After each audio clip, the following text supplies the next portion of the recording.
이 요망한 년! 밤마다 어린 자식을 떼어놓고 어딜 그렇게 몰래 나돌아다니는 게냐? 시어머니의 날카로운 호통 소리가 조용한 밤 공기를 가릅니다. 10년 동안 정숙하던 며느리 소연이의 몸에서 진동하는 진한 기생의 향기. 남편은 아내의 옷자락을 부여잡고 배신감에 몸을 떨며 묻습니다. 정녕 당신이 나를 속이고 다른 사내를 품고 돌아온 것이오. 아무 말 없이 눈물만 흘리는 며느리의 모습에 온 집안은 뒤집어지고 말았지요. 바람난 줄만 알았던 며느리 소연이의 기막히고도 가슴 아픈 사연. 지금 그 진실의 이야기를 시작합니다. 안녕하세요. 1시간 야담입니다. 오늘은 감동과 반전 영상을 준비했습니다. 꼭 끝까지 봐주시면 좋겠고 무료인 구독과 좋아요도 잊지 말아주세요. 그럼 이제 시작해 보겠습니다.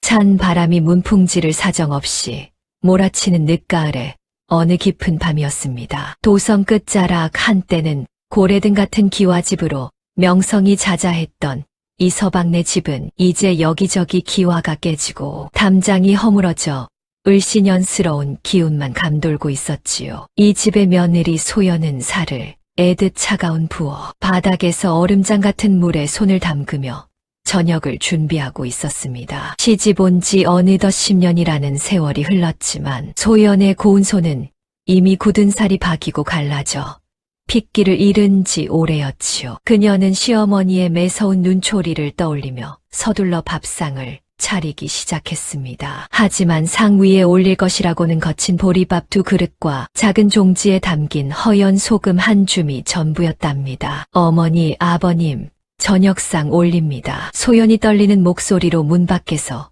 인사를 올리자 방 안에서는 기다렸다는 듯 시어머니 최 씨의 날카로운 호통이 터져 나왔습니다. 어디 낯짝이 있으면 방 안으로 들어오느냐? 아들도 못 낳는 주제에 밥 먹을 자격이나 있다고 생각하는 게냐? 최 씨는 소연이 방 안으로 들어서자마자 밥상을 걷어찰듯이 노려보며 침을 뱉듯 험한 말을 쏟아냈지요. 소연은 죄인처럼 고개를 푹 숙인 채 무릎을 꿇고 앉아 시어머니의 모진매를 말로 다 받아내야 했습니다. 명문가 이씨 집안이 어쩌다 저런 복 없는 년을 며느리로 들여서 이 모양 이 꼴이 되었누. 내가 들어온 날부터 곳간이 비고 가세가 기울었으니 너는 우리 집안을 잡아먹으러 온 귀신이 아니고 무엇이냐. 최 씨의 말 한마디 한마디는 소연의 가슴에 날카로운 화살처럼 박혔습니다. 사실 집안이 망한 것은 소연의 탓이 아니라 무리한 고리대금과 남편의 관직 실패 때문이었지만 최 씨는 모든 원망을 힘없는 며느리에게 쏟아부었지요. 소연은 눈물이 왈칵 쏟아질 것 같았지만 어금니를 꽉 깨물고 참아내며 시어머니의 화가 가라앉기만을 기다렸답니다. 그때 옆에서 묵묵히 상황을 지켜보던 시아버지가 무겁게 입을 열었습니다. 임자, 그만 좀 하오. 저 아이가 무슨 죄가 있다고 매번 저렇게 모진 소리를 하는 거요. 이 척박한 살림에 소금이라도 구해와서 밥상을 차려내는 게 어디 쉬운 일인 줄 아시오? 시아버지는 이 집안에서 유일하게 소연의 진심을 알아주고 따뜻하게 감싸주는 분이었습니다. 그는 며느리의 거칠어진 손과 헬쑥해진 얼굴을 볼 때마다 남몰래 한숨을 내쉬며 가슴 아파했지요. 아이고, 영감님은 속도 좋으십니다. 저 물건이 우리 아들 앞길을 막고 있는 걸 왜 모르십니까? 이웃집 김서방네 며느리는 벌써 아들을 셋이나 낳았다는데 저 여편네는 10년 동안 딸 하나 낳았으니 이게 어디 사람 구실하는 겁니까? 최 씨는 분이 안 풀리는지 밥상을 소리나게 내리치며 다시 소연을 몰아세웠습니다. 소연은 그저 죄송합니다. 어머니, 제가 부족한 탓입니다. 라는 말만 되풀이하며 바닥만 바라보았지요. 저녁 식사가 끝나고 소연은 부엌으로 돌아와 남은 보리밥, 찌꺼기를 물에 말아 소금 몇 알을 넣고 허기를 달랬습니다. 찬바람이 들어오는 부엌 귀퉁이에 앉아 밥을 넘기는 소연의 모습은 마치 길가에 핀 가냘픈 들꽃처럼 애처로워 보였답니다. 밤이 깊어지자 소연은 호롱불 아래 앉아 구멍난 버선을 꿰매기 시작했습니다. 얼마나 많이 걷고 움직였는지 버선의 앞코는 이미 너덜너덜해져서 더 이상 실을 끌 자리조차 없었지요. 양반과 며느리가 밖에서 일이라도 하려 하면 가문의 체면을 깎는다며 불호령을 내리는 시어머니 때문에 소연은 늘 숨이 막히는 답답함을 느꼈습니다. 하지만 소연은 주저앉지 않았습니다. 무너져가는 집안을 어떻게든 다시 일으키고 고생하는 시부모님과 남편을 위해 자신이 할 수 있는 일을 찾으려 밤낮으로 고민했지요. 소연의 눈에는 가냘픈 외모와는 달리 단단한 결심이 서려 있었지만 그 뒤에는 차마 말로 다 못할 고통이 숨어 있었습니다. 달빛조차 숨어버린 캄캄한 밤, 소연은 닳아버린 버선을 손에 쥔 채 나지막하게 기도를 올렸습니다. 부디 저희 집안에 따뜻한 봄날이 오게 하소서. 저를 미워하시는 어머니의 마음도 고생하시는 아버님의 병환도 모두 씻은 듯이 낫게 하소서. 그녀의 간절한 목소리는 차가운 밤 공기를 타고 하늘가로 힘없이 흩어져 갔습니다. 찬바람이 문틈을 비집고 들어와 촛불마저 위태롭게 흔들리던 어느 깊은 밤이었습니다. 평소에도 몸이 약해 늘 기침을 달고 사시던 시아버님의 병세가 갑자기 나빠지기 시작했지요. 어둠 속에서 터져나오는 시아버님의 거친 기침 소리는 적막한 집안을 가득 채우며 불길한 기운을 들이웠답니다. 소연은 자다 말고 벌떡 일어나 시아버님의 방으로 달려갔습니다. 방 안으로 들어서자마자 느껴지는 것은 시큼한 약 냄새와 함께 바닥을 구르는 듯한 괴로운 숨소리였지요. 시아버님은 얼굴이 붉게 달아오른 채 이마에는 땀방울이 송골송골 맺혀 몹시 고통스러워하고 있었습니다. 소연은 서둘러 찬물을 떠와 수건을 적시고 시아버님의 뜨거운 이마를 정성껏 닦아주었습니다. 아버님, 정신 좀 차려보세요. 제가 여기 있습니다. 조금만 참으셔요. 소연의 목소리는 떨리고 있었지만 손길만큼은 조심스럽고 따뜻했지요. 시아버님은 가느다란 눈을 뜨고 자신을 지켜보는 며느리를 바라보며 힘겹게 미소를 지어 보였습니다. 그는 평소에도 아들보다 며느리 소연을 더 아끼고 보듬어 주던 유일한 분이었답니다. 소연아,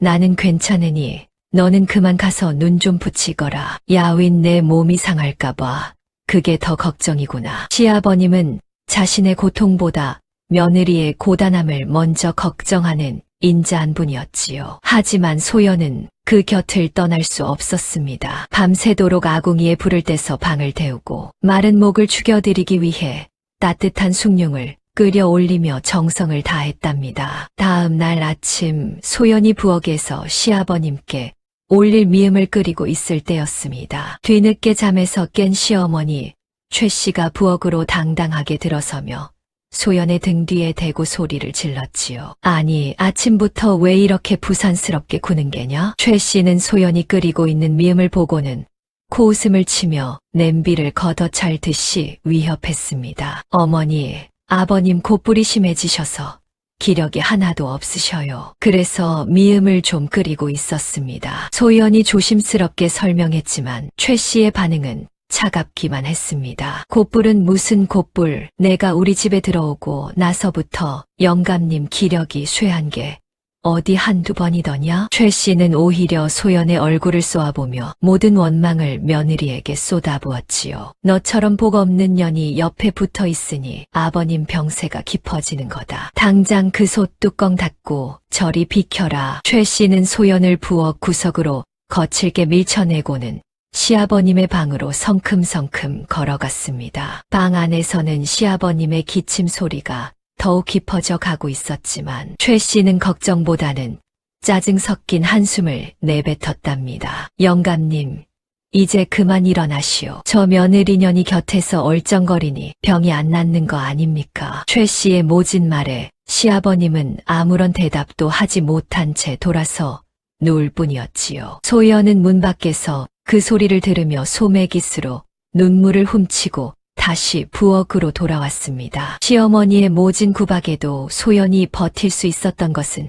시아버님의 따뜻한 한마디 때문이었습니다. 소연은 비록 시어머니가 막아서도 남몰래 약초를 구해오고 시아버님의 잠자리를 살피며 정성을 멈추지 않았지요. 하지만 며칠이 지나도 시아버님의 병세는 차도가 없었고 오히려 숨소리는 더 거칠어만 갔습니다. 동네 의원조차 고개를 가로저으며 독한 약재가 아니면 고치기 힘들다는 말을 남기고 떠났답니다. 소연은 무너져가는 마음을 다잡으며 시아버님의 야윈 손을 꼭 잡았습니다. 아버님, 제가 어떻게든 약을 구해올게요. 조금만 더 버텨주세요. 시아버님의 병세가 깊어지면서 집안의 공기는 날이 갈수록 무겁게 내려앉고 있었습니다. 가난의 무게에 짓눌려 숨소리조차 조심스럽던 그 무렵 이 서방네 집안에 기묘한 변화가 나타나기 시작했지요. 어느 날부터인가 소연이 방을 드나들 때마다 이전에는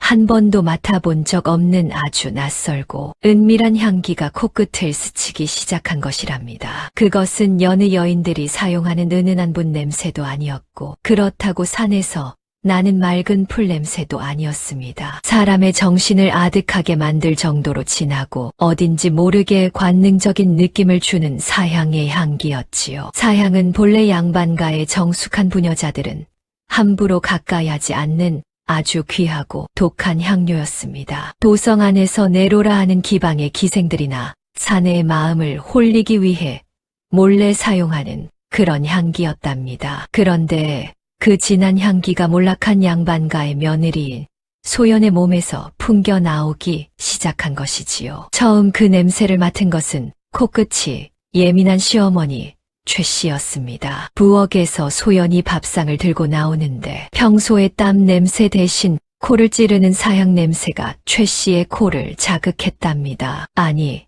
이게 무슨 해괴한 냄새냐? 너 지금 몸에서 무슨 냄새가 나는 줄은 아느냐? 최 씨는 소연을 불러 세우고는 마치 짐승의 냄새를 맡듯 며느리의 옷소매를 킁킁거리며 들이댔습니다. 소연은 당황한 기색이 역력하여 서둘러 몸을 뒤로 뺐지만 이미 진동하는 향기를 숨길 수는 없었지요. 어머니, 그게 아니라 제가 아버님 약재를 다루다 보니 냄새가 밴 모양입니다. 소연이 고개를 숙이며 힘겹게 대답했지만 최 씨의 눈은 이미 불신으로 가득 차 있었습니다. 약재라고 고작 소금에 보리밥 먹는 집구석에서 사양 같은 귀한 약재를 어디서 구한단 말이냐? 이건 분명 기방 기생들이나 쓰는 요사스러운 향기인데 최 씨의 목소리는 커졌고 마당에서 장작을 패던 남편 이서방도 그 소리를 듣고 방으로 들어왔답니다. 이서방은 평소 아내를 믿고 아끼는 사람이었지만 방 안 가득 퍼지는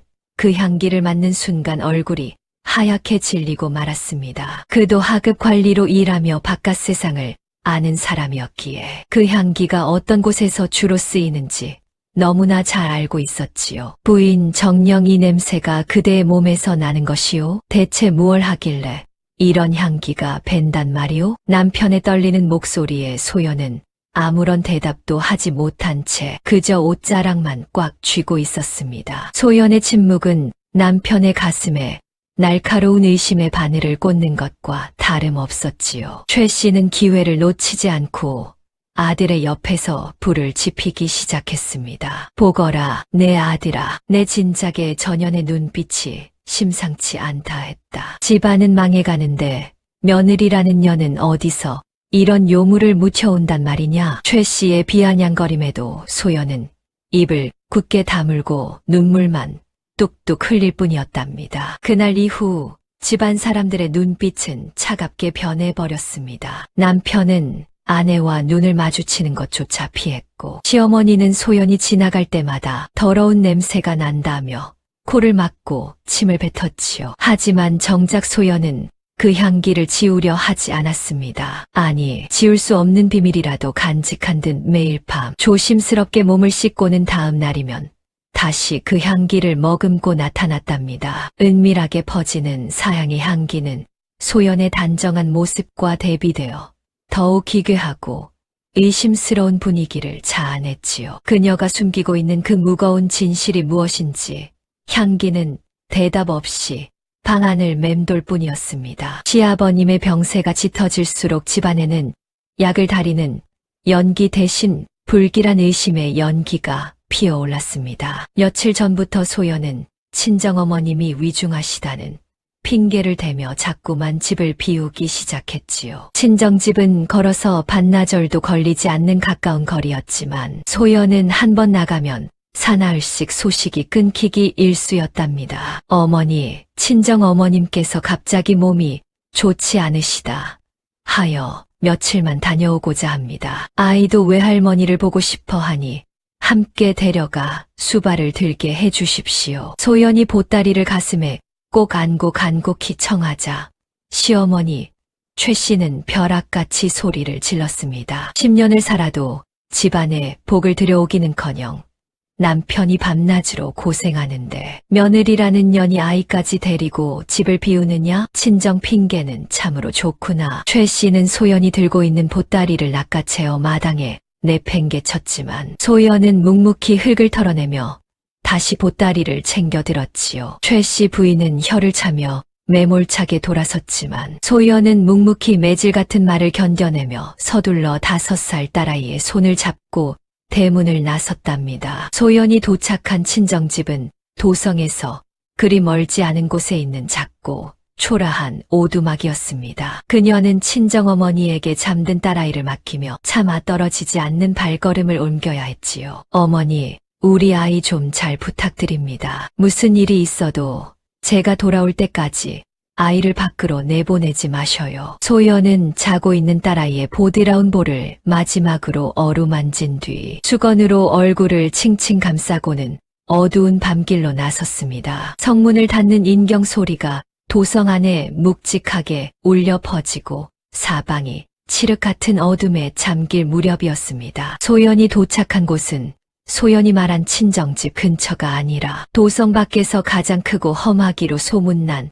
대동상단의 거대한 창고 뒷문이었지요. 평소 양반가 여인이라면 근처에도 가지 않을 그 험악한 곳에 소연은 아주 익숙한 듯 발을 들였습니다. 그녀가 낡은 나무 문을 조심스럽게 3번 두드리자 안쪽에서 삐걱거리는 소리와 함께 문이 열렸습니다. 그 문틈 사이로 덩치가 산만한 한 사내가 나타나 소연의 팔을 잡아 안으로 끌어당겼답니다. 사내는 흉터가 가득한 얼굴로 소연을 굽어보며 낮고 은밀한 목소리로 속삭였지요. 오늘도 늦지 않고 제 발로 찾아왔구먼. 자네들이 안에서 기다리고 있으니 서둘러 들어오게나. 이 광경을 본 사람이라면 누구라도 소연이 남편 몰래 사내와 정을 통하려 밤길을 나섰다고 믿을 수밖에 없는 상황이었습니다. 사내의 손에 이끌려 어둠 속으로 사라지는 소연의 뒷모습은 너무나도 위태롭고 의심스러워 보였지요. 창고 안쪽에서는 희미한 등불 아래 거친 사내들의 웃음소리와 무언가 부딪히는 둔탁한 소리가 새어나오고 있었답니다. 소연은 왜 귀한 딸아이까지 친정에 맡겨두고 이토록 험하고 무서운 곳을 제 발로 찾아온 것일까요? 남편 이서방은 아내가 친정에서 어머니 수발을 들고 있을 거라 굳게 믿고 있었지만 진실은 달빛조차 알지 못하는 어둠 속에 숨겨져 있었습니다. 며칠간 친정에 머물다 돌아온 소연의 모습은 예전과는 사뭇 달랐습니다. 10년 세월을 함께하며 누구보다 아내를 잘 안다고 자부했던 남편. 이서방은 대문을 들어서는 아내를 보고 그만 넋을 잃고 말았지요. 아내의 얼굴은 며칠 새 반쪽이 되어 있었고 생기 가득하던 눈망울엔 짙은 피로가 안개처럼 자욱하게 깔려 있었답니다. 무엇보다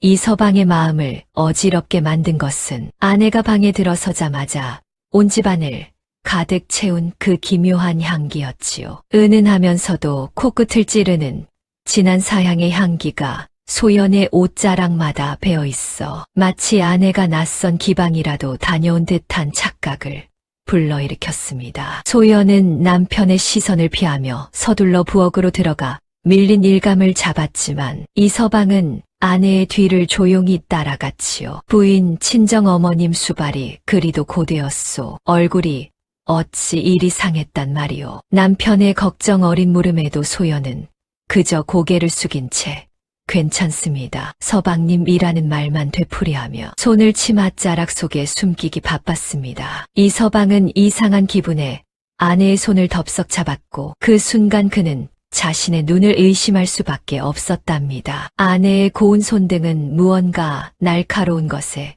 긁힌 상처들로 가득했고 손톱 밑에는 씻어도 지워지지 않는 시커먼 검은 때가 깊숙이 박혀 있었지요. 보통의 집안일을 해서는 도저히 생길 수 없는 마치 험한 산속에서 흙바닥을 헤매거나 거친 공방에서 노역이라도 한 듯한 처참한 흔적이었답니다. 이 손이 어찌 된 일이오? 대체 친정에서 무슨 일을 했기에 손이 이 지경이란 말이오. 이 서방의 외침에 소연은 소스라치게 놀라며 손을 빼내어 뒤로 감추었지만 이 서방의 가슴 속엔 불안한 물음표가 하나둘씩 싹 트기 시작했습니다. 그날 밤 이 서방은 어둠이 깔린 방 안에서 아내의 곁으로 조심스럽게 다가갔습니다. 지친 아내를 위로해주고 싶은 마음에 아내의 어깨를 살며시 감싸주며 품에 안으려 했지요. 하지만 소연은 남편의 손길이 닿자마자 몸을 가늘게 떨더니 남편의 팔을 힘없이 밀어내며 벽을 향해 돌아 누웠습니다. 서방님, 지금은 몸이 너무나 고되니 제발 저를 건드리지 마십시오. 그저 혼자 쉬게 해주세요. 아내의 차가운 거절은 10년을 함께 산 남편의 가슴에 날카로운 화살이 되어 박혔답니다. 이 서방은 어둠 속에서 멍하니 아내의 뒷모습을 바라보며 깊은 혼란에 빠졌습니다. 나를 대하는 아내의 태도가 왜 이토록 달라졌단 말이냐. 저 낯선 향기와 거친 손, 그리고 나를 밀어내는 차가운 몸짓까지. 대체 아내에게 무슨 일이 있었던 것일까? 남편은 아직 아내가 바람이 났다고 확신하지는 않았지만 아내가 무언가 큰 비밀을 숨기고 있다는 사실만큼은 뼈저리게 느꼈지요. 자신에게조차 말하지 못하는 비밀이 아내와 자신 사이에 높은 벽을 쌓고 있는 것만 같아 이 서방은 밤새 잠을 이루지 못하고 뒤척였답니다. 소연은 남편의 한숨 소리를 들으며 소리 없이 눈물을 흘렸지만 차마 뒤를 돌아볼 수는 없었습니다. 방 안을 가득 채운 사향 냄새 오해를 부르는 불길한 향기가 되어 두 사람 사이를 가로막고 있었습니다. 남편의 고뇌는 깊어만 가고 소연의 비밀은 더욱 단단하게 닫혀버린 그 밤은 야속하게도 점점 깊어만 갔습니다. 며느리 소연이 다시 친정으로 발걸음을 옮긴 지 사흘째 되던 날이었습니다. 집안을 감도는 그 묘한 사향 냄새와 며느리의 거칠어진 손마디를 떠올리던 시어머니. 최 씨는 도저히 가만히 앉아 있을 수가 없었지요. 내 눈으로 직접 확인하기 전에는 이 답답한 속이 터져나갈 것 같구나. 최 씨는 소연의 친정어머니가 정말 위중한 것인지 아니면 며느리가 다른 꿍꿍이를 품고 있는 것인지 확인하기 위해 예고도 없이 길을 나섰답니다. 소연의 친정집은 도성에서 그리 멀지 않은 산기슭에 낡고 초라한 오두막이었습니다. 최 씨는 숨을 헐떡이며 고갯마루를 넘어 소연의 친정집 마당에 들어섰지요. 사방은 고요했고 집안 어디에서도 환자가 앓는 소리나 약을 다리는 냄새는 전혀 나지 않았습니다. 최 씨는 기척도 내지 않고 살금살금 다가가 창호지 문틈으로 방 안을 들여다보았습니다. 그런데 그곳에서 마주한 광경은 최 씨의 예상을 완전히 빗나가는 충격적인 모습이었답니다. 방 안에는 소연의 친정어머니가 아주 멀쩡한 모습으로 앉아 5살 난 외손녀를 무릎에 앉히고 달래고 있었지요. 정작 간호를 해야 할 소연의 모습은 집안 그 어디에도 보이지 않았습니다. 최 씨는 더 참지 못하고 방문을 거칠게 발로 차며 안으로 들이닥쳤답니다. 아니, 사돈, 이게 어찌 된 일입니까? 몸이 위중하시다더니 며느리는 어디 가고 사돈 혼자 아이를 보고 계신 게요. 갑작스러운 최 씨의 등장에 소연의 친정어머니는 소스라치게 놀라며 자리에서 벌떡 일어났습니다. 그녀는 당황한 기색을 감추지 못하고 손을 파들파들 떨며 말을 더듬었지요. 어서 오십시오, 안사돈. 아, 우리 소연이는 잠시 일손을 도우러 나갔습니다. 일손이라니요. 이 깊은 밤에 아낙네가 어디에 나가 일손을 돕는단 말입니까? 최 씨의 날카로운 추궁에 친정어머니는 고개를 숙인 채 차마 대답을 잊지 못했습니다. 5살 딸아이는 할머니의 무서운 목소리에 겁을 먹고 외할머니의 치맛자락 뒤로 숨어버렸지요. 최 씨는 방 안 구석구석을 훑어보았으나 너느리의 옷가지는커녕 머리카락 한 올도 보이지 않았답니다. 사돈, 숨기지 말고 바른 대로 말씀하셔요. 내 며느리가 친정 핑계를 대고 밤마다 어디로 나도는 것입니까? 최 씨의 매서운 다그침에도 친정어머니는 그저 죄송합니다라는 말만 되풀이하며 눈물만 훔칠 뿐이었지요. 최 씨는 이제 모든 진실을 알았다는 듯 코웃음을 치며 방을 박차고 나왔습니다. 그녀는 산길을 내려오며 분노로 몸을 떨었답니다. 세상에 이런 발칙한 년이 다 있나. 친정엄마가 아프다는 핑계로 아이를 맡겨두고 밤마다 밖으로 돌고 있었구나. 최 씨의 머릿속에는 며느리의 몸에서 나던 그 진한 사약, 냄새와 상처투성이었던 손등이 주마등처럼 스쳐 지나갔지요. 그것은 분명 사내를 만나러 다니며 몸을 버린 흔적임이 틀림없다고 최 씨는 확신하게 되었습니다. 10년 동안이나 아들을 못 낳아 집안의 기를 죽여놓더니 이제는 대놓고 남편 몰래 사내를 만나러 다닌다 생각하니 기가 막힐 노릇이었지요. 최 씨는 당장이라도 소연을 잡아다 관아에 넘기고 싶었지만 우선 아들에게 이 사실을 알리고 증거도 잡아서 확실히 뿌리를 뽑아야겠다고 결심했습니다. 어둠이 짙게 깔린 산길을 내려오는 최 씨의 눈빛은 마치 굶주린 짐승처럼 번뜩이고 있었답니다. 과연 소연은 이 무시무시한 오해의 그물에서 어떻게 빠져나갈 수 있을까요? 시어머니의 분노는 이제 소연뿐만 아니라 소연의 친정집까지 통째로 집어삼킬 듯이 타오르고 있었습니다. 이제 돌이킬 수 없는 비극의 소용돌이 속으로 빠르게 빨려 들어가고 있었습니다. 다음 날 아침 친정에서 돌아온 소연의 몰골은 밤이슬을 맞은 듯 축축하고 초췌했습니다. 대문 앞에서 며느리가 오기만을 도끼 어린 눈으로 기다리던 시어머니. 최 씨 부인은 소연이 들어서자마자 매서운 목소리로 앞을 막아섰지요. 친정어미 수발을 든다더니 대체 어디를 갔다 이제야 기어들어 오는 게냐? 최 씨 부인의 불호령에 소연은 소스라치게 놀라며 고개를 깊숙이 숙였습니다. 어머니, 아버님 곧불에 좋다는 약초를 산속 깊이 찾으러 다니다 그만 길을 잃어 늦었습니다. 정말 죄송합니다. 소연은 품에 안은 보따리를 보여주며 간절하게 대답했지만 이미 친정을 다녀온 최 씨 부인의 눈에는 그 말이 새빨간 거짓말로만 들렸답니다. 최 씨 부인은 당장이라도 뺨을 때리고 싶었지만 확실한 증거를 잡아 아들 앞에서 망신을 주어야겠다는 생각에 이를 악물고 화를 눌러 참았지요. 오냐, 일단 알았다. 최 씨 부인의 싸늘한 미소에 소연은 가슴이 철렁 내려앉았지만 서둘러 방 안으로 몸을 피했답니다. 그날 해질녘 최 씨 부인이 대문 근처에서 며느리를 감시하고 있을 때였습니다. 마을 어귀에서 덩치가 산만한 낯선 사내가 기우뚱거리며 집 주변을 서성이는 모습이 포착되었지요. 그 사내는 바로 대동상단의 행수였는데 그는 주위를 연신 살피더니 마침 물을 버리러 나온 소연에게 조심스럽게 다가갔습니다. 소연은 사내를 보자마자 얼굴이 하얗게 질리더니 누가 볼세라 서둘러 대문 밖으로 나갔답니다.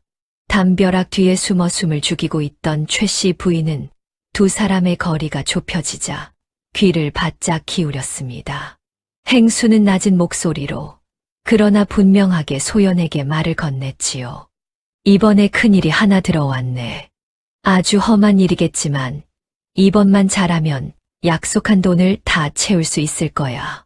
소연이 떨리는 목소리로 고개를 끄덕이자 사내는 한 걸음 더 다가서며 은밀하게 덧붙였습니다. 내일 밤에 일이 있으니 그때 그 밤에 꼭 나오게. 이번엔 절대 늦으면 안 되네. 사내는 이 말만 남기고 자취를 감추듯 서둘러 자리를 떠났고, 소연은 가슴에 손을 얹고 한참이나 멍하니 서 있었지요. 그 광경을 지켜본 최 씨 부인은 온몸에 피가 거꾸로 솟는 것만 같았습니다. 저런 천하의 몹쓸 년, 약초를 캔다는 건 다 핑계였어. 이제는 대놓고 집 앞까지 사내를 불러 밀담을 나누다니. 최 씨 부인에게 사내와의 밀담은 영락없는 불륜의 신호였고, 밤에 꼭 나오라는 말은 확실한 미래 약속이었답니다. 최 씨 부인은 이제야말로 저 며느리년의 꼬리를 확실히 잡을 기회가 왔다며 차가운 눈빛을 번뜩였지요. 당장이라도 소연의 머리채를 휘잡고 싶었지만 이를 악물고 참아냈습니다. 오냐, 내일 밤이면 모든 게 끝이다. 내 아들 눈으로 전연의 추한 꼴을 직접 보게 해주마. 최 씨 부인은 며느리가 들어간 방을 향해 침을 뱉으며 방으로 들어갔지요. 며느리가 다시 들어오고 얼마 지나지 않아 최 씨 부인의 호통 소리가 적막한 밤 공기를 찢어발기며 소연의 방 안으로 들이닥쳤습니다. 방 안에서 홀로 시아버님의 해진 옷가지를 깁던 소연은 소스라치게 놀라 바느질 괴짝을 엎지르며 바닥으로 엎드렸지요. 최 씨 부인은 눈에 불을 켜고 달려들어 소연의 머리채를 잡을 듯이 손가락질을 하며 소리를 질렀습니다. 이 요망한 년아, 내 눈으로 똑똑히 보았다. 낮에 대문 앞에서 그 덩치 큰 사내놈과 무슨 약조를 그리 은밀하게 주고받더냐.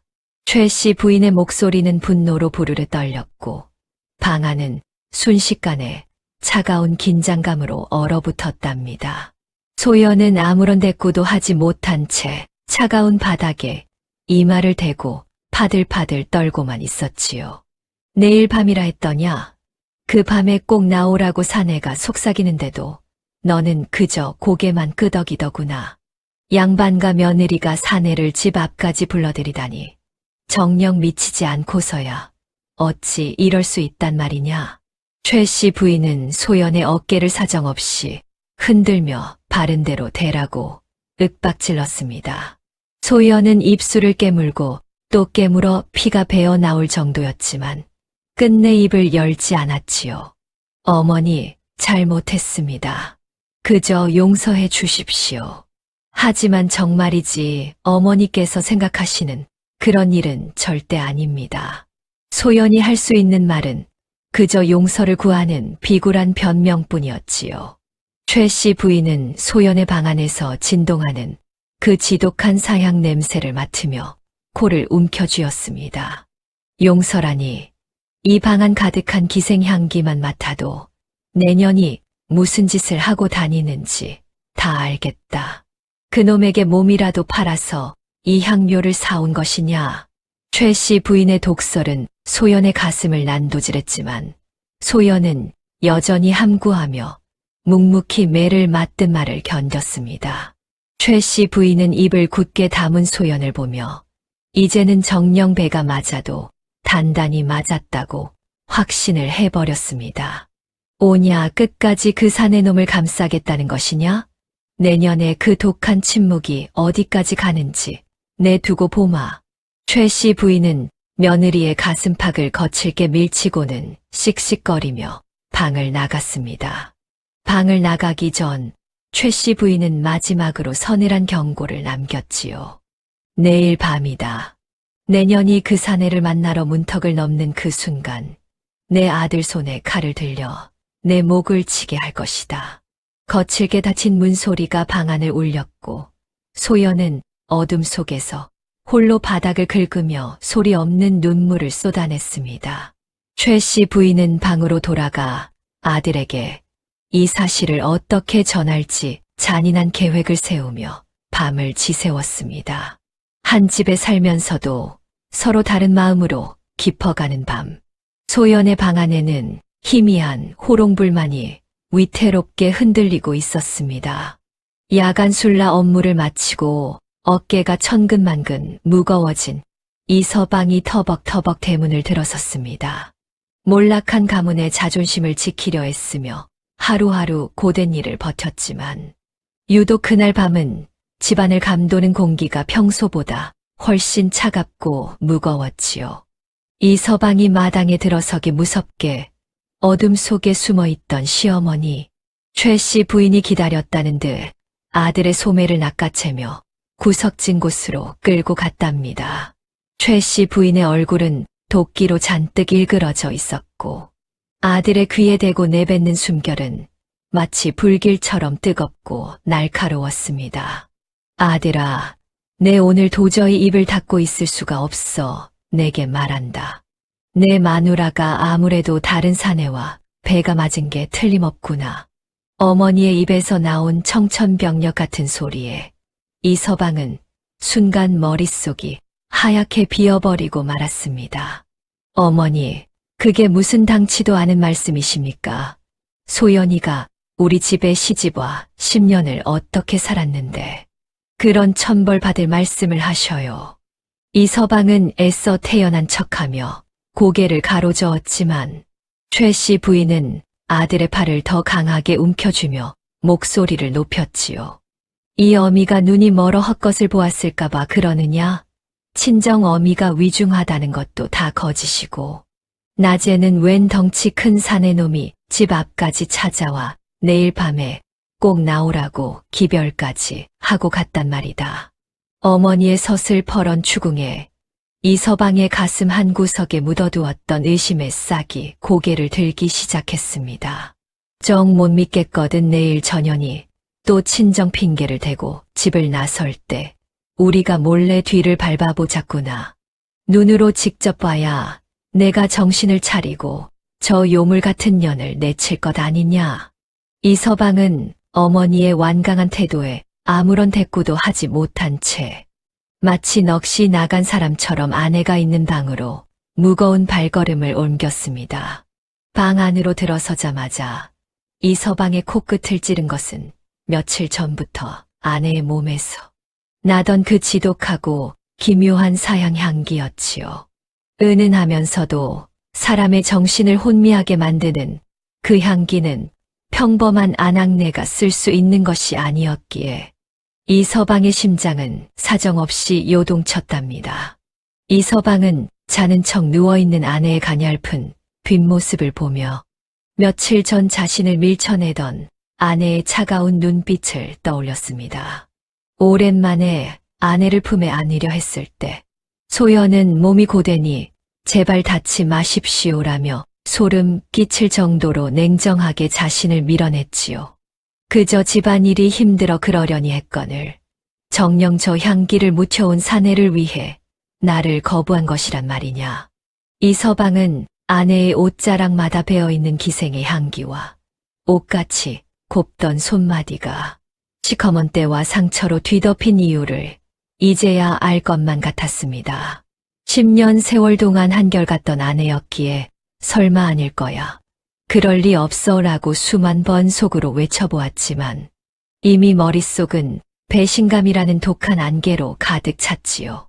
이 서방은 아내에게 따뜻한 말 한마디는커녕 이름조차 부르지 못한 채 차가운 벽을 향해 등을 돌리고 누웠습니다. 어둠 속에서 눈을 감고 있어도 머릿속에는 아내가 그 낯선 사내와 은밀하게 웃으며 정을 나누는 환영이 괴물처럼 커져만 갔습니다. 아내 소연은 남편의 거친 숨소리와 떨리는 몸짓을 느끼며 죽은 듯이 숨을 죽이고 있었지만 그 방 안에는 천리 길보다 먼 정막만이 가득했지요. 이 서방은 아내를 향한 끓어오르는 분노와 마지막 남은 신락 같은 믿음 사이에서 밤새도록 괴로워하며 피눈물을 삼켰습니다. 달빛조차 방 안을 비추지 못하는 칠흑 같은 밤. 두 사람 사이의 침묵은 그 어떤 칼날보다도 예리하게 서로의 가슴을 베어내고 있었답니다. 이 서방은 결심한 듯 주먹을 피가 통하지 않을 정도로 꽉 쥐며 내일 밤 반드시 아내의 뒤를 쫓아 그 더러운 진실을 내 눈으로 확인하겠다고 맹세했습니다. 그렇게 이 서방네 집안의 호롱불은 꺼질 듯 말 듯 위태롭게 흔들리며 폭풍 전야의 고요함 속에 잠겨들고 있었습니다. 마침내 운명의 그날이 찾아왔습니다. 하늘에는 먹구름이 잔뜩 끼어 달빛조차 자취를 감추었고 매서운 밤바람은 대나무 숲을 핥히며 불길한 소리를 내고 있었지요. 소연은 시어머니 최 씨 부인에게 인사를 올린 뒤 5살 난 딸아이의 손을 꼭 잡고 집을 나섰습니다. 어머니 친정집에 가서 어머니를 뵙고 아이와 함께 며칠 쉬다 오겠습니다. 아버님 미음은 충분히 쏘아두었으니 부디 살피어 주셔요. 소연의 목소리는 미세하게 떨리고 있었지만 이미 마음을 굳힌 듯 발걸음은 단호했답니다. 대문을 나서는 며느리의 뒷모습을 보며 최 씨 부인은 아들 이서방의 옆구리를 찔러 신호를 보냈지요. 보아라, 전연의 발걸음이 어디 친정 가는 아녀자의 걸음이냐? 어서 서둘러 뒤를 밟자꾸나. 이서방은 가슴 한구석에 무거운 돌덩이를 얹은 듯한 기분으로 어머니와 함께 어둠 속에서 소연의 뒤를 몰래 쫓기 시작했습니다. 소연은 마을을 벗어나 산기슭에 있는 친정 오두막집에 도착했지요. 그녀는 자고 있는 딸아이를 조심스럽게 친정어머니의 품에 맡기고는 다시 한번 수건으로 얼굴을 칭칭 동여매고 밖으로 나왔습니다. 아이를 맡기고 어디를 가려는 것이냐. 정녕 이곳에 머물며 어머니 수발을 드는 것이 아니었단 말이냐. 이서방은 멀리서 이 광경을 지켜보며 배신감에 입술을 꽉 깨물었습니다. 소연은 친정집을 뒤로 한 채 인적이 끊긴 도성밖 으슥한 길을 따라 미친 듯이 달리기 시작했지요. 그녀가 도착한 곳은 도성 밖에서 가장 험악한 자들이 모인다는 대동상단의 창고 근처였습니다. 어둠 속에서도 선명하게 풍겨오는 그 진한 사향 냄새가 소연의 옷자락에서 흩날리며 이서방의 코끝을 사정없이 찔렀답니다. 소연이 상단 뒷문으로 들어가려는 찰나 이서방은 더 이상 참지 못하고 어둠 속에서 짐승처럼 튀어나갔습니다. 개설아, 이 발칙하고 요망한 년아. 이서방의 천둥 같은 고함에 소연은 소스라치게 놀라며 그 자리에 얼어붙고 말았지요. 이서방과 최 씨 부인은 소연의 앞을 가로막으며 그녀의 얼굴을 가린 수건을 거칠게 낚아챘습니다. 내가 정녕 사람이냐? 5살 난 자식을 친정에 내팽개치고 이 깊은 밤에 사내들이 득실거리는 이곳으로 기어들어 오다니. 최 씨 부인은 며느리의 뺨을 후려갈기듯이 손을 치켜들며 독서를 퍼부었답니다. 이서방은 아내의 눈을 똑바로 쳐다보며 피눈물을 흘리듯 나지막하게 읊조렸지요.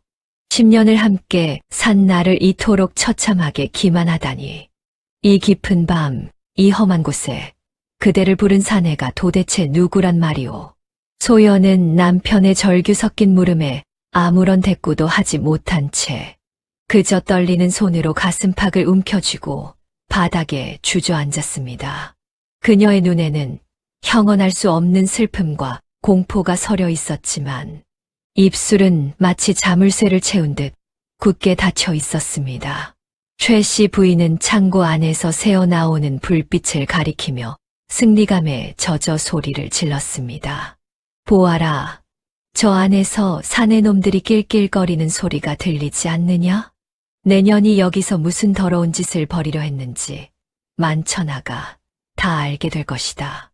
소연은 몰려오는 치욕과 오해 앞에서도 오직 자신이 지켜야 할 비밀만을 생각하며 입을 떼지 않았답니다. 남편 이서방의 눈에는 이제 아내가 아닌 낯선 향기를 머금은 배신자의 모습만이 가득 차 있었습니다.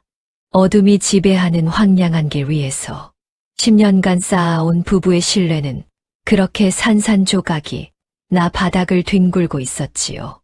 대동상단의 거대한 창고 뒷문 앞.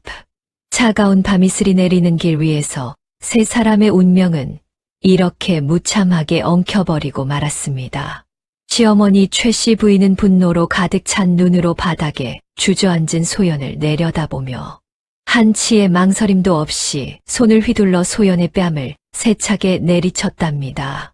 이 더럽고 요망한 년, 10년을 우리 집안에 붙어 살더니 결국 그 본색을 드러내는구나.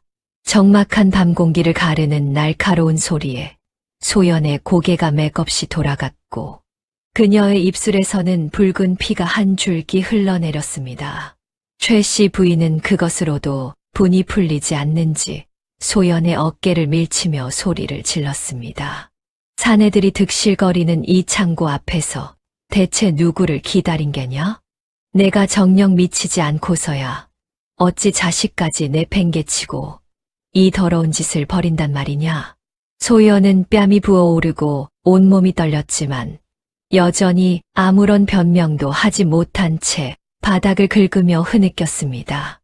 그녀의 침묵은 남편 이서방에게는 죽음보다 더한 배신감으로 다가왔지요.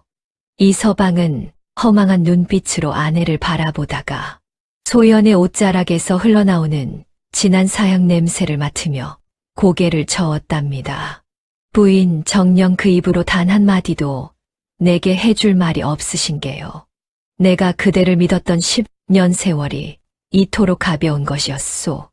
남편의 젖은 목소리에 소연은 가슴이 찢어지는 것 같았지만 차마 말을 할 수 없었지요. 이서방은 품 안에서 칼을 꺼내더니 소연이 정성껏 빨아다듬었던 자신의 하얀 도포 자락을 단칼에 베어 소연의 앞에 던졌습니다. 부부의 연은 오늘로 끝이오. 이 옷자락처럼 그대와 나의 인연도 단절되었음을 명심하시오. 도포 자락이 힘없이 바닥으로 떨어지자 소연은 세상을 다 잃은 듯한 비명을 지르며 남편의 바지가랑이를 붙잡았답니다. 서방님 제발 저를 버리지 마십시오. 한 번만 저를 믿어주셔요. 지금은 말할 수 없으나 곧 진실을 아시게 될 것입니다. 소연이 애원하며 매달렸지만 이서방은 차가운 표정으로 아내의 손을 거칠게 뿌리치고 등을 돌렸지요. 다시는 내 눈앞에 나타나지 마시오. 그대의 그 가증스러운 향기도 그 거짓된 눈물도 이제는 꼴도 보기 싫소. 최 씨 부인은 바닥에 쓰러진 소연을 향해 침을 뱉으며 아들의 뒤를 따라 어둠 속으로 멀어져 갔습니다.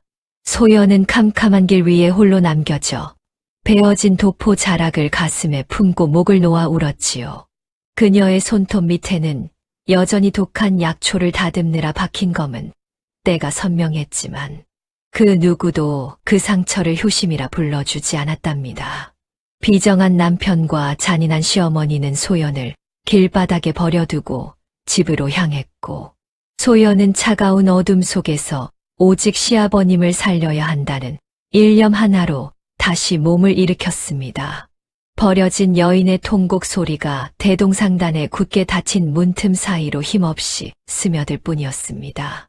밤바람은 소연의 찢어진 치맛자락을 핥히고 지나갔고 소연은 피눈물을 닦으며 무거운 발걸음을 떼어야 했지요. 10년을 지켜온 정절의 탑이 무너진 자리에는 오직 시린 바람과 깊은 상처만이 남았습니다. 소연은 비틀거리며 어둠 속으로 사라졌고 그녀가 지나간 자리에는 여전히 서글픈 사향 냄새만이 맴돌고 있었답니다. 비정한 절연의 밤이 지나고 소연은 마치 연기처럼 세상에서 자취를 감추어 버렸습니다. 남편 이서방이 던진 잘려나간 도포 자락을 품에 안고 어둠 속으로 사라진 뒤 일주일이라는 시간이 흘렀지요. 이서방네 집안은 평온을 되찾은 듯 보였으나 실상은 그 어느 때보다 차갑고 음산한 기운이 감돌고 있었답니다. 시어머니 최 씨 부인은 소연이 사라지자마자 그녀의 흔적을 지우기 바빴습니다. 그 요망한 년, 집에서 쫓겨나자마자 제 정인이라도 찾아갔나 보구나. 일주일째 소식 한 자 없는 걸 보니 정령살림이라도 차린 게지. 최 씨 부인은 코웃음을 치며 마당에 침을 뱉었지만 남편 이서방의 가슴은 여전히 시커멓게 타 들어가고 있었지요. 이서방은 퇴근 후 방에 앉아 있어도 자꾸만 방 안을 감돌던 그 사향 향기가 코끝을 스치는 것 같아 괴로움에 몸서리 쳤습니다. 아내를 향한 배신감은 컸지만 10년 세월을 함께한 정이 하루아침에 지워질 리 없었기에 그는 매일 밤 술로 시름을 달랬답니다. 하지만 집안의 진짜 문제는 며느리가 사라진 뒤 급격히 나빠지기 시작한 시아버님의 병세였습니다. 평소 곧뿌린 줄로만 알았던 아버님의 병은 나을 줄 모르고 오히려 깊어졌고 가족들은 그저 며느리가 나간 뒤 화병까지 겹쳐 심해진 줄로만 알았지요. 시아버님은 이제 미음 한 모금도 넘기지 못한 채 온종일 피 섞인 기침을 쏟아내며 사경을 헤매고 있었습니다. 최 씨 부인은 영감님이 돌아가실까봐 겁이 나면서도 이 모든 것이 나간 며느리 소연의 탓이라며 저주를 퍼부었지요. 저 재수 없는 년이 나가면서 우리 집안의 기운을 다 앗아갔나 보오. 영감님이 저렇게 사경을 헤매시는데 며느리라는 년은 어디서 사내와 웃음꽃을 피우고 있을지 생각만 해도 치가 떨리는구나. 최 씨 부인의 모진 말에 시아버님은 힘겹게 눈을 떠 무언가 말을 하려 했지만 기운이 없어 그저 눈물만 흘릴 뿐이었습니다. 한편 소연의 친정집에도 그녀는 나타나지 않았습니다. 친정어머니는 외손녀를 품에 안고 매일 대문 밖을 서성이며 돌아오지 않는 딸을 기다리며 통곡했지요. 우리 소연이가 그럴 아이가 아닌데 대체 어디로 가서 무얼 하는 것인가? 어린 자식을 두고 어디로 숨어버렸단 말이냐? 도성 사람들은 며느리가 바람이 나 도망갔다는 흉흉한 소문을 퍼뜨렸고 소연의 이름은 이제 천하의 몹쓸 년으로 낙인 찍히고 말았습니다. 일주일 만에 소연이 다시 집 대문 앞에 나타난 것은 안개가 자욱하게 깔린 이른 새벽이었습니다. 그녀의 모습은 차마 눈을 뜨고 볼 수 없을 만큼 참혹했습니다. 10년을 곱게 입어온 옷자락은 갈기갈기 찢겨 누더기가 되었고 얼굴은 흙먼지와 눈물 자국으로 뒤범벅이 되어 있었답니다. 기운이 다해 금방이라도 쓰러질 듯 비틀거리면서도 소연은 품 안에 무언가 소중한 것을 꽉 쥐고 놓지 않았지요. 문이 열리는 소리에 마당으로 나왔던 시어머니 최 씨 부인은 대문 앞에 서 있는 소연을 발견하고는 소스라치게 놀라 비명을 질렀습니다. 아니, 이게 누구냐? 내가 정령 귀신이 아니고서야 어찌 이 몰골로 다시 나타난 게냐? 최 씨 부인은 소연을 보자마자 측은함은커녕 정인과 함께 도망갔다. 돌아온 부정한 년이라며 저주를 퍼부었답니다. 그녀는 부엌으로 달려가 커다란 양동이에 가득 담긴 차가운 물을 들고 나와 소연의 머리 위로 사정없이 끼얹었습니다. 이 더러운 년, 사내놈이랑 살을 섞고 돌아온 몸으로 감히 우리 집 문턱을 넘으려 하느냐? 이 물로 그 추한 냄새부터 씻어내거라. 얼음장 같은 물이 소연의 온몸을 적셨지만 소연은 비명 한 번 지르지 않고 그저 품 안의 보따리만은 젖지 않게 등을 굽혀 감쌌지요. 최 씨 부인은 그것도 모자라 장독대에서 소금을 한 바가지 퍼와서는 소연의 얼굴을 향해 사정없이 뿌려댔습니다. 부정한 년은 소금으로 다스려야 하는 법. 당장 이 집에서 나가거라. 내년 때문에 영감님이 사경을 헤매고 계신 걸 모르느냐? 소금기가 눈에 들어가 따가웠지만 소연은 무릎을 꿇고 기어와 시어머니의 바짓가랑이를 붙잡았답니다. 어머니, 죽여주셔요. 제가 죽을 죄를 지었습니다. 하지만 아버님께 이것만은 꼭 드려야 합니다. 그 소란의 남편 이서방도 방에서 뛰쳐나왔지만 아내의 처참한 모습을 보고도 그 눈빛은 얼음처럼 차가웠지요. 이서방은 바닥에 엎드려 울고 있는 소연을 향해 고개를 돌리며 모질게 말했습니다. 그 가증스러운 눈물은 이제 그만 치우시오. 사내와 일주일이나 정을 통하고 돌아온 여인의 말을 내 어찌 믿겠소. 남편은 아내가 내미는 손을 거칠게 뿌리치며 덧붙였습니다. 나는 이제 그대의 얼굴만 봐도 치가 떨리니 제발 내 눈앞에서 영원히 사라져 주시오. 그것이 10년 세월에 대한 마지막 예의요. 남편의 냉정한 외면은 소연의 가슴에 시어머니가 끼얹은 찬물보다 더 시린 상처를 남겼습니다. 소연은 찬 바닥에 머리를 조아리며 피눈물을 흘렸지만 자신의 억울함보다는 방 안에서 가늘게 들려오는 시아버님의 기침 소리에 온 신경을 집중했습니다. 모든 가족에게 버림받고 소금 세례까지 받은 소연은 이제 세상에서 가장 비참한 여인이 되어 마당 구석으로 밀려났습니다. 하지만 그녀의 품속에는 그동안 숨겨오고 자신의 목숨과 바꾼 마지막 희망이 단단히 감춰져 있었지요. 찬 바닥에 엎드려 온몸이 젖은 채 소금 세례까지 받은 소연은 자신을 향한 모진 매질보다 품 안에 감춘 물건이 상할까봐 전전긍긍하고 있었습니다. 시어머니 최 씨 부인의 표독스러운 욕설이 마당에 가득 울려 퍼졌지만 소연은 떨리는 손으로 소매자락 속을 더듬어 정성껏 싼 보따리 하나를 꺼냈답니다. 그것은 기름종이에 겹겹이 쌓여 빗물 한 방울 묻지 않은 작은 약봉지였습니다. 어머니, 서방님, 제가 죽을 죄를 지은 것은 맞으나 제발 이것만은 아버님께 전하게 해주십시오. 소연은 갈라진 목소리로 애원하며 머리 위로 약봉지를 받들어 올렸습니다. 이것은 아버님의 막힌 숨을 틔워줄 귀한 비방약재입니다.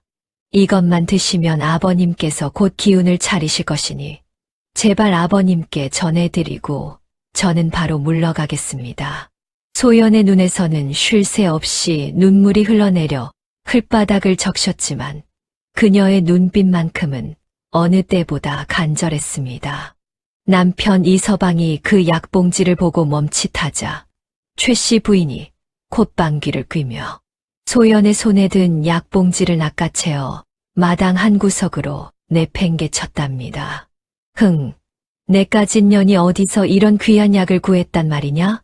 이 약값이 못해도 10냥은 좋게 넘을 텐데 가난한 친정에서 이런 돈이 나올 리 없지. 당시 10냥은 평범한 백성이 모아도 만져보기 힘든 거액이었고 웬만한 쌀 10가마니에 버금가는 큰 돈이었습니다. 최 씨 부인은 바닥에 뒹구는 약봉지를 짓밟을 듯이 위협하며 독서를 쏟아부었습니다. 말해보거라. 이 돈이 어디서 났느냐? 사내놈에게 몸이라도 팔아서 아버님 약을 사왔다는 게냐? 어디서 그 더러운 돈으로 번 약을 감히 우리 영감에게 먹이려 들어. 찬 바닥에 엎드려 온몸이 젖은 채 소금 세례를 받던 소연의 어깨가 떨림을 멈추었습니다. 모든 걸 숨기고 있던 그녀가 고개를 천천히 들어 시어머니와 남편을 바라보았습니다. 그 눈빛에는 원망보다 더 깊은 서글픔이 서려 있었습니다. 소연은 천천히 자신의 양손을 펼쳐 보였습니다. 어머니, 그리고 서방님, 제 손을 보십시오.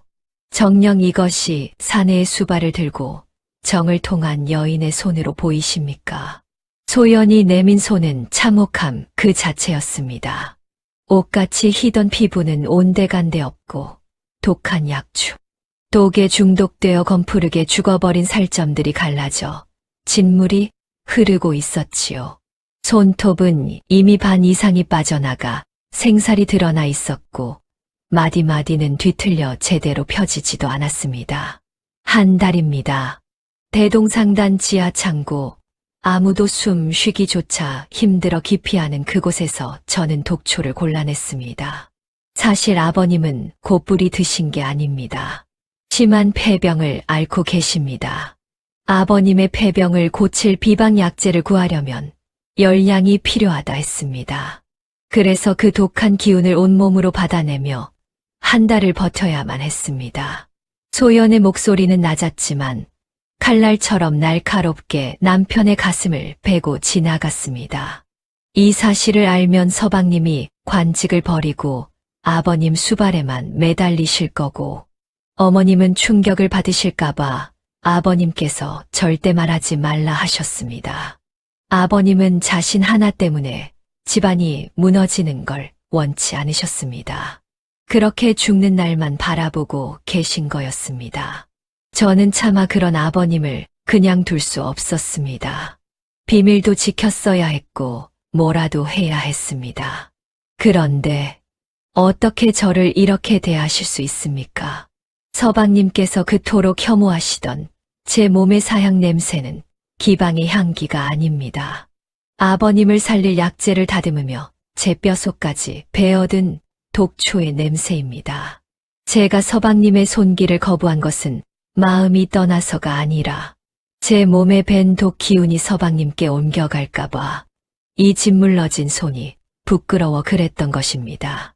순간 마당에는 정적만이 감돌았습니다. 최 씨 부인은 벌린 입을 다물지 못한 채 멍하니 며느리의 짓물러진 손을 바라보았고, 이 서방은 무언가에 머리를 세게 엇맞은 듯 비틀거리며 뒷걸음질 쳤지요. 그가 그토록 아내를 의심하며 배신자로 몰아세웠던 근거들이 사실은 아내가 자신들을 위해 목숨을 걸고 사투를 벌였다는 숭고한 훈장이었음을 깨닫는 순간이었습니다.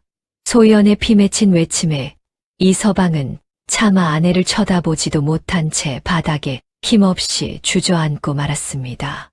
10년 세월을 함께하며 누구보다 아내를 믿어야 했던 자신이 가장 잔인한 가해자가 되었다는 사실에 정신이 아득해졌답니다. 최 씨 부인 역시 손에 쥐고 있던 소금 바가지를 힘없이 떨어뜨렸습니다. 며느리에게 퍼부었던 그 모진 말들이 이제는 부메랑이 되어 자신의 가슴에 날카롭게 박히는 기분이었지요. 마당 한가운데 흙먼지가 묻은 약봉지만이 처량하게 놓여 있었고, 진실을 마주한 시어머니와 남편의 침묵은 그 어떤 통곡보다 무겁고 잔인하게 흐르고 있었습니다. 그때 방 안에서 모든 이야기를 듣고 있던 시아버지가 마지막 힘을 다해 벽을 짚고 기어 나왔습니다. 이 미련한 것사, 이 바보 같은 것사, 결국 이 약을 구해왔단 말이냐? 시아버지는 흙먼지가 묻은 약봉지를 가슴에 묻고 땅을 치며 통곡했습니다. 그 모습에 남편 이서방과 최 씨 부인은 마치 얼음물에 담긴 듯 몸을 떨며 그 자리에 얼어붙었지요. 시아버지는 피가 섞인 가래를 토해내면서도 며느리의 짓물러진 손을 부여잡고 떨리는 목소리로 진실을 쏟아내기 시작했습니다. 아들아, 내 이놈, 내 마누라가 대체 어떤 여인인데 감히 그런 모진 말을 내뱉었느냐. 시아버지는 눈물로 범벅이 된 얼굴로 아들과 아내를 매섭게 노려보았습니다. 내가 이 아이에게 빌었다. 제발 죽을 때까지 비밀로 해달라고 내가. 이 못난 시애비가 입을 막았단 말이다. 이 서방은 머리를 둔기로 맞은 듯한 충격에 비틀거리며 무너져 내렸습니다. 아내가 왜 그토록 입을 굳게 닫아야 했는지, 왜 온갖 수모를 당하면서도 죄송합니다라는 말밖에는 할 수 없었는지, 그 처절한 이유가 아버님의 입을 통해 비수처럼 날아와 꽂혔습니다. 최 씨 부인은 자기가 쏟아버린 소금 가마니 옆에 주저앉아 제 가슴을 쥐어 뜯었습니다. 10년을 친딸처럼 보살펴도 모자랄 며느리에게 찬물을 끼얹고 소금을 뿌리며 부정한 년이라 낙인 찍었던 자신의 손이 원망스러워 미칠 지경이었지요. 이 서방은 피눈물을 흘리며 소연에게 기어갔습니다. 하지만 소연은 남편의 손길이 닿기도 전에 이미 모든 기력을 다한 듯 힘없이 고개를 떨구었답니다. 부인, 내가 죽일 놈이요. 내가 정녕 눈이 멀어 그대를 사지로 몰아넣었구려. 남편의 처절한 참회와 시아버지의 오열이 안개 자욱한 새벽 마당을 가득 채웠습니다. 소연이 목숨과 바꾼 그 10냥짜리 약재는 시아버지의 품 안에서 가늘게 떨리고 있었고, 그 향기는 더 이상 기방의 악취가 아닌 세상에서 가장 숭고한 효심의 향기가 되어 온 집안을 감싸 안았습니다. 오해의 장막이 걷힌 자리에는 씻을 수 없는 상처와 깊은 후회만이 남았습니다. 소연은 그제야 마음의 짐을 내려놓은 듯 남편의 품속에서 긴 잠에 빠져들었답니다. 소연이는 며칠 동안 정신을 잃고 깊은 잠에 빠져 있었습니다. 그동안 남편과 시어머니는 한시도 소연이의 곁을 떠나지 않고 정성을 다해 간호를 했지요. 드디어 소연이가 천천히 눈을 떴을 때 방 안에는 매캐한 연기 대신 은은하고 따뜻한 약초 향기가 감돌고 있었습니다. 가장 먼저 눈에 들어온 것은 밤새 곁을 지키며 울었는지 눈이 퉁퉁 부어있는 시어머니 최 씨 부인의 얼굴이었습니다. 소연이가 정신을 차린 것을 본 최 씨 부인은 며느리의 짓물러진 손을 부여잡고 통곡하기 시작했습니다. 내 새끼야, 이 못난 시어미를 죽여다오. 너의 그 귀한 마음도 모르고 찬물을 끼얹고 소금을 뿌렸으니 내가 천벌을 받아 마땅하구나. 시어머니는 며느리의 손가락 마디마디에 직접 귀한 연고를 발라주며 피눈물을 쏟으며 빌었습니다. 다시는 너의 눈에서 눈물 나게 하지 않으마. 이 집안의 진짜 주인은 너였는데 내가 눈이 멀어 보배를 몰라봤구나. 정말 미안하다, 소연아. 방문 앞에 죄인처럼 무릎을 꿇고 있던 남편 이서방도 아내의 목소리에 방 안으로 기어들어왔습니다. 그는 아내의 얼굴을 차마 똑바로 쳐다보지도 못한 채 바닥에 머리를 조아리며 용서를 구했지요. 부인, 10년을 함께 산 지아비가 당신의 결백을 믿지 못하고 도포 자락을 베어냈으니 나의 죄가 하늘을 찌릅니다. 내가 정령 짐승만도 못한 인간이었소. 평생을 당신 발치에서 속죄하며 살 테니 제발 나를 용서해 주시오. 이서방은 자신의 매정함을 탓하며 울면서 용서를 구했습니다. 소연이는 오히려 남편과 시어머니의 손을 따뜻하게 맞잡으며 이제 다 괜찮다고 환하게 미소를 지어 보였습니다. 그리고 소연이가 목숨과 바꾼 그 10냥짜리 비방약재는 정말 기적 같은 효험이 있었습니다. 죽음의 문턱까지 갔던 시아버님은 약을 드신 지 며칠 만에 기침을 멈추고 기운을 차려 일어나 앉으셨지요. 시아버님은 건강을 되찾은 뒤 며느리를 볼 때마다 고마움의 말을 잊지 못하고 그저 손을 꼭 잡아주셨습니다. 내가 나를 살렸고 우리 집안을 살렸구나. 너는 하늘이 우리 가문에 보내주신 수호신이다. 그로부터 몇 년의 세월이 흘러 이서방네 집안에는 더 이상 차가운 바람이 불지 않게 되었습니다. 허물어져 가던 담장은 다시 튼튼하게 세워졌고 집안 곳곳에는 늘 따뜻한 웃음소리가 문 밖으로 새어나왔지요. 지극정성으로 보살핀 덕분에 시아버님은 정정하게 마을 길을 산책하실 만큼 건강해지셨습니다. 무엇보다 기쁜 소식은 온 가족이 간절히 바랐던 아기가 찾아온 것이었습니다. 소연이는 건강하고 복스러운 아들을 낳았고 시어머니는 그 아이를 업고 마당을 돌며 세상을 다 얻은 듯 기뻐했지요. 남편 이서방도 아내의 헌신을 잊지 않고 작업에 더욱 정진하여 높은 관직에 올라 가문의 명예를 드높였습니다. 마을 사람들은 이제 소연이를 일컬어 하늘이 내린 최고의 효부라고 칭송하며 그 깊은 정성에 모두가 고개를 숙였답니다. 고생 끝에 낙이 온다는 말처럼 소연이네 집안은 그 뒤로 대대손손 번창하며 행복하고 평안하게 잘